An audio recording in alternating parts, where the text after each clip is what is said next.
കാത്തുകാത്തിരുന്ന തെരഞ്ഞെടുപ്പ് തീയതി ഇങ്ങെത്തി. തദ്ദേശ തെരഞ്ഞെടുപ്പ് 2 ഘട്ടങ്ങളായി നടക്കും. ഡിസംബർ 9, 11 തീയതികളിലാണ് വോട്ടെടുപ്പ്. ഡിസംബർ 13 ഫലം പ്രഖ്യാപിക്കും. ആദ്യഘട്ടത്തിൽ തിരുവനന്തപുരം മുതൽ എറണാകുളം വരെയുള്ള ജില്ലകളിലും രണ്ടാം ഘട്ടത്തിൽ തൃശൂർ മുതൽ കാസർഗോഡ് വരെയുള്ള ജില്ലകളിലുമാകും വോട്ടെടുപ്പ്.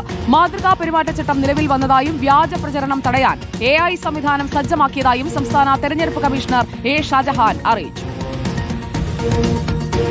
2 ഘട്ടമായിട്ടാണ് ഇത്തവണ പോളിംഗ് നടത്തുന്നത്. തിരുവനന്തപുരം, കൊല്ലം, പത്തനംതിട്ട, ആലപ്പുഴ, കോട്ടയം, ഇടുക്കി, എറണാകുളം ജില്ലകളിൽ 7 ജില്ലകളിൽ 2025 ഡിസംബർ 9 ചൊവ്വാഴ്ചയായിരിക്കും പോളിംഗ്. തൃശൂർ, പാലക്കാട്, മലപ്പുറം, കോഴിക്കോട്, വയനാട്, കണ്ണൂർ, കാസർഗോഡ് ജില്ലകളിൽ 7 ജില്ലകളിൽ 2025 ഡിസംബർ 11 വ്യാഴാഴ്ചയായിരിക്കും പോളിംഗ്.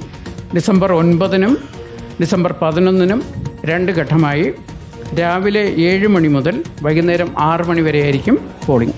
വോട്ടെണ്ണൽ നടത്തുന്നത് കൗണ്ടിംഗ് 2025 ഡിസംബർ 13 ശനിയാഴ്ചയാണ്. വിവരങ്ങളുമായി റിപ്പോർട്ടർ തെരഞ്ഞെടുപ്പ് സ്ക്വാഡ് ഇതാ എത്തുകയാണ് പ്രേക്ഷകർക്കൊപ്പം. ആദ്യഘട്ടം തിരുവനന്തപുരം മുതൽ എറണാകുളം വരെയാണ്. ഓരോ മണ്ഡലങ്ങളിലെയും യഥാർത്ഥ ചിത്രം ഇപ്പോൾ എങ്ങനെയാണ് നിൽക്കുന്നത്, അതിനി എങ്ങനെ മാറിമറിയും, ആ വിശകലനങ്ങളിലേക്ക്, നിലവിലത്തെ സാഹചര്യത്തിലേക്കൊക്കെയാണ് നമ്മൾ കടക്കുന്നത്. റിപ്പോർട്ടർ ഇലക്ഷൻ സ്ക്വാഡ് ഇതാ പ്രേക്ഷകർക്ക് മുന്നിൽ എത്തിക്കഴിഞ്ഞിരിക്കുകയാണ്. ആദ്യഘട്ടത്തിൽ നമുക്കൊപ്പം എത്തുന്നത് റഹീസ് റഷീദും R. റോഷിപാലും TV പ്രസാദുമാണ്. ആദ്യം നമുക്ക് റഹീസിൽ നിന്ന് തന്നെ തുടങ്ങാം. Rahees Rasheed, good afternoon. പ്രഖ്യാപനം ആയി കഴിഞ്ഞിരിക്കുകയാണ്. തീയതി നമ്മൾ അറിഞ്ഞു കഴിഞ്ഞു. ഈ പ്രഖ്യാപനത്തിനായുള്ള കാത്തിരിപ്പ് ഒഴിച്ചു നിർത്തിക്കഴിഞ്ഞാൽ എല്ലാവരും തെരഞ്ഞെടുപ്പിലേക്ക് പൂർണ്ണമായും കടന്ന ഒരു സാഹചര്യം നമ്മൾ കഴിഞ്ഞ ദിവസങ്ങളിലൊക്കെ കണ്ടുവരികയാണ്. ഈ തെരഞ്ഞെടുപ്പ് നടപ്പാക്കുന്ന തീയതികൾ അത് എത്രത്തോളം പ്രധാനമാണ്? പ്രത്യേകിച്ചും ദിവസങ്ങൾ എണ്ണി ഉള്ള പ്രവർത്തനം സജ്ജീകരിക്കേണ്ട സാഹചര്യമല്ലേ വരുന്നത്? അങ്ങനെയാണ് സുജയ. കാരണം 1 മാസത്തോളം തദ്ദേശ സ്വയംഭരണ തെരഞ്ഞെടുപ്പിന്റെ പ്രചാരണത്തിന് സ്ഥാനാർത്ഥികൾക്ക് സമയം കിട്ടുന്നു എന്നതാണ് ഇത്തവണത്തെ പ്രത്യേകത. ആദ്യഘട്ടത്തിൽ വോട്ടെടുപ്പ് നടക്കുന്ന സ്ഥാനാർത്ഥികൾക്ക് 29 ദിവസവും രണ്ടാം ഘട്ടത്തിൽ വോട്ടെടുപ്പ് നടക്കുന്നവർക്ക് 31 ദിവസവും കിട്ടും. നടപടിക്രമങ്ങൾ തുടങ്ങുന്നത് ഇന്ന് മുതൽ തെരഞ്ഞെടുപ്പ് വിജ്ഞാപനമായി 14-ാം തീയതി മുതൽ 21-ാം തീയതി വരെ, അതായത് ഈ വെള്ളിയാഴ്ച മുതൽ ഈ മാസം 21-ാം തീയതി വരെ നോമിനേഷൻ സ്ഥാനാർത്ഥികൾക്ക് നൽകാൻ കഴിയും. 22-ാം തീയതി നോമിനേഷന്റെ സ്ക്രൂട്ടണിയാണ്. 24-ാം തീയതിയാണ് നോമിനേഷൻ പിൻവലിക്കാനുള്ള അവസാന ദിവസം. അതായത് തദ്ദേശ സ്വയംഭരണ സ്ഥാപനങ്ങളിൽ ഏതൊക്കെ സ്ഥാനാർത്ഥികൾ എവിടെയൊക്കെ മത്സരിക്കുന്നുണ്ട് എന്ന് വ്യക്തമാവുക നവംബർ മാസം 24-ാം തീയതിയാണ്.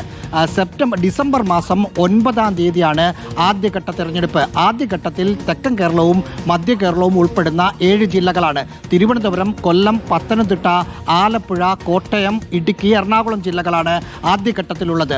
ആദ്യഘട്ടത്തിലെ തെരഞ്ഞെടുപ്പ് കഴിഞ്ഞ് 2 ദിവസം കഴിയുമ്പോൾ, അതായത് ഡിസംബർ 11-ാം തീയതി രണ്ടാമത്തെ ഘട്ട തെരഞ്ഞെടുപ്പ് നടക്കും. തൃശൂർ വരെ രണ്ടാം ഘട്ടത്തിലാണ്. പത്രികാ സമർപ്പണം അടക്കമുള്ള കാര്യങ്ങൾ, സ്ഥാനാർത്ഥി നിർണയം എല്ലായിടത്തും പൂർത്തിയായിട്ടുണ്ടോ? അതുകൂടി നമുക്ക് അറിയണമല്ലോ. റോഷിപാൽ കൂടി നമുക്കൊപ്പമുണ്ട്. റോഷിപാൽ, മുന്നണികളൊക്കെ സജ്ജമാണ്. പലരും സ്ഥാനാർത്ഥി പ്രഖ്യാപനവുമായി ആദ്യത്തെ പ്രക്രിയകളൊക്കെ പൂർത്തിയാക്കി കഴിഞ്ഞിരിക്കുകയാണ്. എത്രത്തോളം പ്രതീക്ഷയുണ്ട്? പ്രത്യേകിച്ചും കോർപ്പറേഷനുകൾ പിടിക്കുന്നതിലാണല്ലോ എല്ലാവരും ഫോക്കസ് ചെയ്യുന്നത്. റോഷിപാൽ. സുജയ, രാഷ്ട്രീയ പാർട്ടികളുടെ തയ്യാറെടുപ്പുകൾ നേരത്തെ തുടങ്ങിയതാണ്. ഏതാണ്ട് 1 വർഷം മുമ്പ് തന്നെ മുന്നണികളൊക്കെ ഒരുക്കം തുടങ്ങി. കാരണം തദ്ദേശ തെരഞ്ഞെടുപ്പിന് വലിയ പ്രാധാന്യമുണ്ട്, പ്രത്യേകിച്ച് നിർണായകമെന്ന് പറയേണ്ടി വരും. കാരണം 4 മാസത്തിനപ്പുറത്തേക്ക് നിയമസഭാ തെരഞ്ഞെടുപ്പ് നടക്കാനുള്ളതാണ്. 2 വട്ടം പ്രതിപക്ഷത്തിരുന്ന UDF-ന് ഇത് അതിനിർണായകമാണ്. അതുകൊണ്ട് കോർപ്പറേഷനുകളും ജില്ലാ പഞ്ചായത്തുകളും ലക്ഷ്യമിട്ട് തന്നെയാണ് ഓരോ മുന്നണികളും സ്ഥാനാർത്ഥികളെ തയ്യാറാക്കുന്നത്. ഈ തവണ പലതവണ നടത്തിയതുപോലെ തന്നെ വിജയസാധ്യത തന്നെയാണ് എല്ലാ മുന്നണികളും ഒരുപോലെ പ്രാധാന്യം. ഈ സ്ഥാനാർത്ഥി നിർണയത്തിൽ സീറ്റ് വിഭജനമൊക്കെ നേരത്തെ പൂർത്തിയാക്കി, തർക്കങ്ങളൊക്കെ പരിഹരിച്ച് അരയും തലയും മുറുക്കി എല്ലാ നേതാക്കളും രംഗത്തിറങ്ങി ഈ തവണ മുന്നേറ്റമുണ്ടാക്കുക എന്ന് തന്നെയാണ്. കാരണം തദ്ദേശ തെരഞ്ഞെടുപ്പിൽ മുന്നേറ്റമുണ്ടാക്കിയാൽ അത് കൃത്യമായി നിയമസഭാ തെരഞ്ഞെടുപ്പിൽ പ്രതിഫലിക്കുമെന്ന ഒരു ഉറപ്പ് തന്നെയാണ്. അത് വിലയിരുത്തുന്നത് അങ്ങനെയാണ്. അതുകൊണ്ടാണ് ഈ തെരഞ്ഞെടുപ്പിന്റെ പ്രാധാന്യം വർദ്ധിക്കുന്നതും. രാഷ്ട്രീയ വിഷയങ്ങൾ, വിവാദങ്ങളൊക്കെ ചർച്ചയാകും ഈ തെരഞ്ഞെടുപ്പിൽ. ഓരോ വിഷയങ്ങളും ഇഴകീറി പരിശോധിച്ച് തന്നെയാണ്, ചർച്ചയാക്കിക്കൊണ്ട് തന്നെയാണ് മുന്നണികൾ മുന്നോട്ട് പോവുക. സ്ഥാനാർത്ഥി പ്രഖ്യാപനങ്ങൾ അധികം താമസിയാതെ ഉണ്ടാകും. UDF ആദ്യ സ്ഥാനാർത്ഥി പട്ടിക തിരുവനന്തപുരത്ത് പ്രഖ്യാപിച്ചു. മറ്റിടങ്ങളിലൊക്കെ അവർ തയ്യാറായി കഴിഞ്ഞു. BJP-യും സമാനമായ രീതിയിൽ തന്നെ ഇന്നും നാളെയുമായി അവരുടെ സ്ഥാനാർത്ഥികളെ, തിരുവനന്തപുരത്തെ കോർപ്പറേഷനിലെ സ്ഥാനാർത്ഥി പട്ടിക ഇന്നലെ പ്രഖ്യാപിച്ചതാണ്. അങ്ങനെ മറ്റിടങ്ങളിലും പതിവ് വൈകാതെ തന്നെ, പതിവ് പോലെ തന്നെ നേരത്തെ തന്നെ പ്രഖ്യാപനമാണ് എല്ലാവരും ലക്ഷ്യമിടുന്നത്. LDF-ഉം ഇന്നും നാളെയുമായി പ്രഖ്യാപനം നടത്തും. ഇനി സ്ഥാനാർത്ഥികൾ വോട്ട് പിടിക്കാൻ ഗൃഹസന്ദർശനം തുടങ്ങും. എല്ലാ മുന്നണികളും ഒരുപോലെ വിജയപ്രതീക്ഷയോടെയാണ് ഈ തദ്ദേശ തെരഞ്ഞെടുപ്പിൽ വോട്ട് തീർച്ചയായും റോഷിപാൽ, ടി വി പ്രസാദ് കൂടി നമുക്കൊപ്പമുണ്ട്. ടി വി പ്രസാദ്, മൂന്ന് മുന്നണികളെ സംബന്ധിച്ചിടത്തോളം ഇതൊരു ഡു ഓർ ഡൈ സിറ്റുവേഷൻ ആണ്. ആർക്കും ഇതിനെ ചെറുതായി കാണാൻ കഴിയില്ല. 2026 നിയമസഭാ തെരഞ്ഞെടുപ്പിന് മുൻപ് കളമൊരുക്കുന്ന ഒരു തെരഞ്ഞെടുപ്പ് കൂടിയായി, ബൂത്തുകളിലെല്ലാം സജീവമാക്കി ആളുകളെ നിലനിർത്തുന്ന ഒരു തെരഞ്ഞെടുപ്പ് കൂടിയായി എപ്പോഴും തദ്ദേശ തെരഞ്ഞെടുപ്പ് മാറാറുള്ളതാണ്. പക്ഷേ 2020 സാഹചര്യമല്ല 2025 എന്ന് തന്നെ കണ്ടുവേണ്ടേ നമ്മൾ ഈ തെരഞ്ഞെടുപ്പിനെ സമീപിക്കാൻ?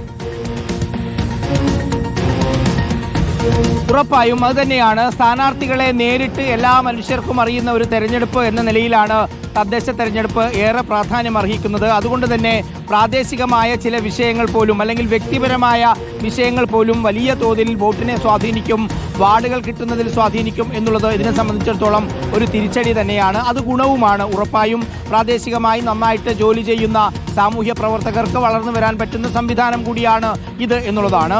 നിയമസഭാ തെരഞ്ഞെടുപ്പിന് തൊട്ട് മുമ്പ് നടക്കുന്ന തദ്ദേശ തെരഞ്ഞെടുപ്പ് എന്ന നിലയിലാണ് ഇതിന്റെ വലിയ രാഷ്ട്രീയ പ്രസക്തി ഉള്ളത്.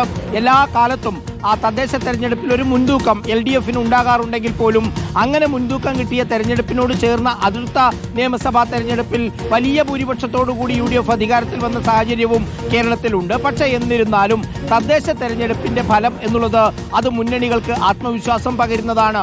ഇതിൽ ഏറ്റവും പ്രധാനപ്പെട്ട കാര്യമുള്ളത് അത് CPIM-നായാലും കോൺഗ്രസിനായാലും BJP-ക്കായാലും അവർക്ക് എടുത്തു പറയാൻ പറ്റുന്ന ഒരുപാട് വിജയങ്ങൾ എല്ലാ തദ്ദേശ തെരഞ്ഞെടുപ്പിലും ഉണ്ടാകാറുണ്ട് എന്നുള്ളതും ഒരു വലിയ പ്രത്യേകത തന്നെയാണ്. ഉറപ്പായും ഇത്തവണത്തെ തെരഞ്ഞെടുപ്പ് പ്രത്യേകിച്ച് തിരുവനന്തപുരം കോർപ്പറേഷനൊക്കെ നോക്കിയാൽ സുജിയ